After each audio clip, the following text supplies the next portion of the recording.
Hello, how are you? Hi, My name is Sherman Carter, and I'm a social worker here at the Life Help Agency. I understand your name is Tammy Jones. that's right. All right, Miss Jones, do you mind if we use first names and last names? Tammy's fine. Okay, well, you can call me Sherman. We're going to meet here in my office. I usually meet with people for about 30 minutes, but today it might be a little bit longer since it's our first meeting. The purpose of this first meeting is for you to tell me about your problems and your situation of what brought you here today. I will be listening to you so that I can know you and understand your situation. I'll probably ask you no questions here and there to try to understand you more. I know I just met you, but I hope you feel comfortable with me to tell me, to open up to me about your situation. Everything that you say in this meeting will be held confidential. You don't have to worry about anything getting, leaked out, any information between you and I. However, if I think that you might, harm anyone, hurt anything might come about that, I will have to do that because that's my legal obligation. Um, do you have any questions at this point? Mm, I don't think so. Okay, well, we can start by saying like, what's brought you here to Life Help today? Um, well, I was actually sent by someone that's known me my whole life, and um, basically, I have a 4-year-old little girl, and I am. I have almost gotten myself to the point where I can no longer see her anymore. Um, I have. I basically wanted to come here though to get help with my drug addiction. I have actually been a drug addict for probably 10 years of my life, and it just keeps getting worse and worse. And I have almost destroyed everything in my life. My little girl's dad has taken her and not letting me see her. Um, and I know that in order to change, in order to prevent him from having her full time, I will have to get better, and I do need treatment. I just don't really know exactly where to start, or if I can even do it. Okay, well, of course, we're here to help you. Like, we don't have all the answers, but of course, we're going to try our best to find resources for you that can help you, better your situation. But if you don't mind me asking, like, what started the addiction? Like, what started you? Um, you know, I come from actually a really supportive family. My dad died at a young age. So I would say it affected me, but at the same time, kids are kind of resilient. They kind of learn to live, with whatever they're given.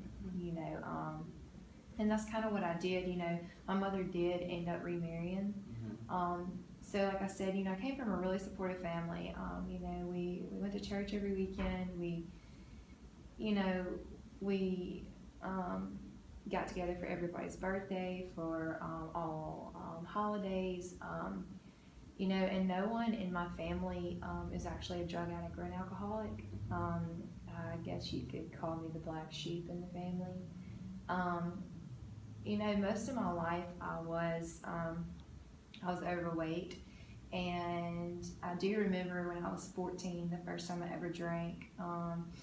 I was with one of my friends at my house. My parents did have liquor in the cabinet and stuff, but that was just something they would drink a drink here and there. Like if friends came over or something, it was never like an everyday thing. But my friend and I decided to drink, and we got completely wasted. And the next day, my parents woke up, and we had both thrown up because we had gotten so drunk, and we blacked out. And that was the first time I ever drank, and I do remember that.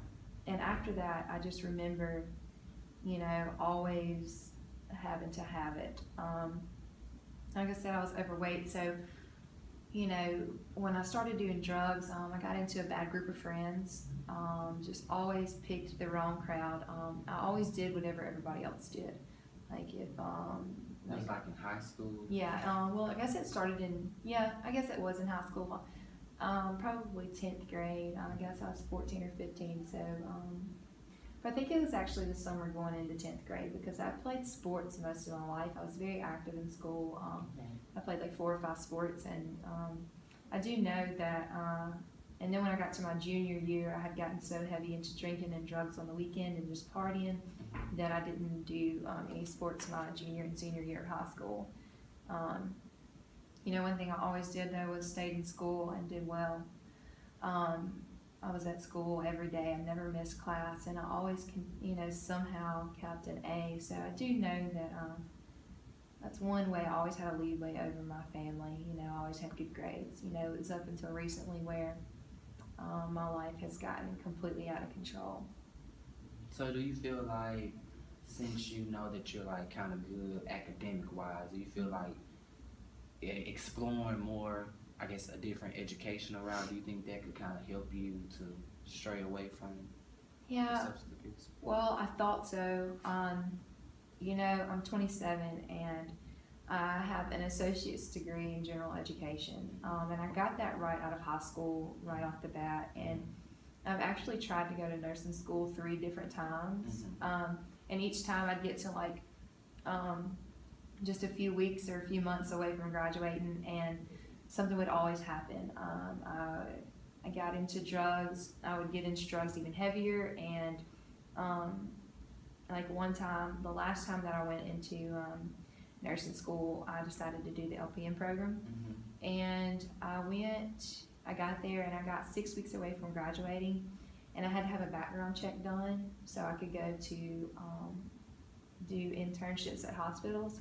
And I had a shoplifting charge on my record, which stopped me from being able to do my internship at the hospital, which then made me have to withdraw from nursing school.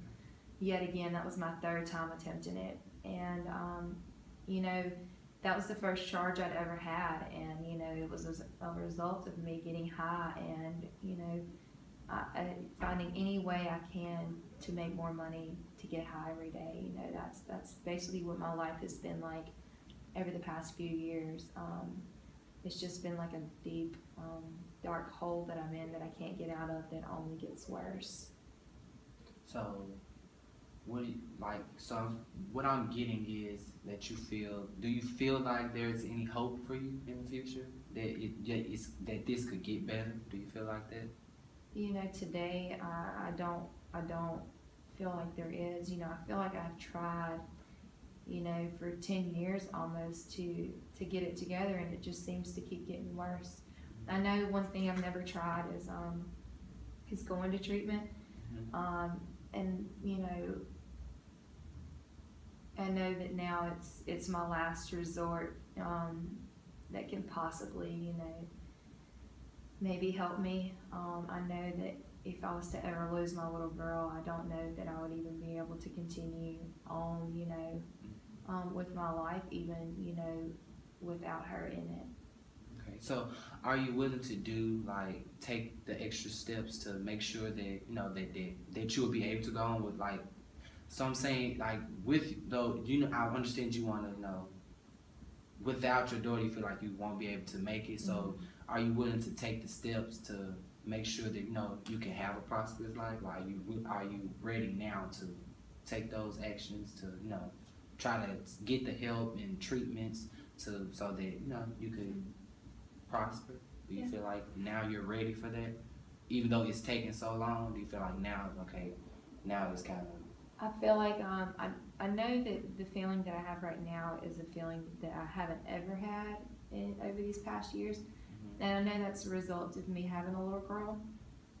And also, my little girl's dad is bipolar, and he is not medicated for it. And he is also an alcoholic himself. And I know that her being with him, she has a very unstable life, and it could possibly, like, potentially be extremely dangerous for her.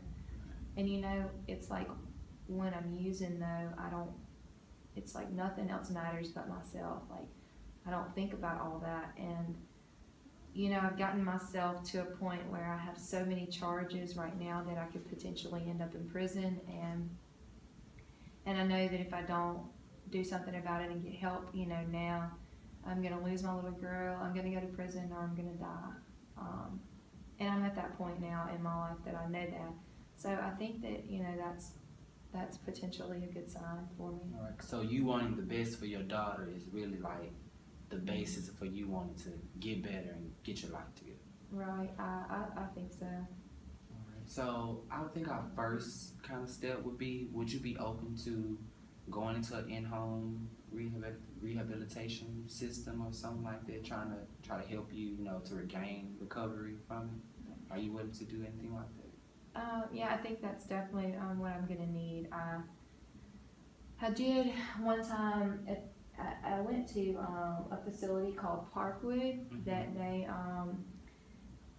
that they did detox for me. But I was only there for like 9 days, and I remember immediately when I left the facility that I couldn't wait to get back home because all I could think about was getting high. So I do know that 9 days was not enough for me. So what do you think is a good time span? Do you think that you could? I know I've talked to a friend who is actually a recovering addict who went to treatment, and she actually did like 102 or 120 days, and that's what she suggested that I do. You know, right now my mind tells me that I can do 30 days and I'll be fine and everything's gonna work out, but I know it's just not that simple. So we can definitely try to get you into a facility. I know at some facilities they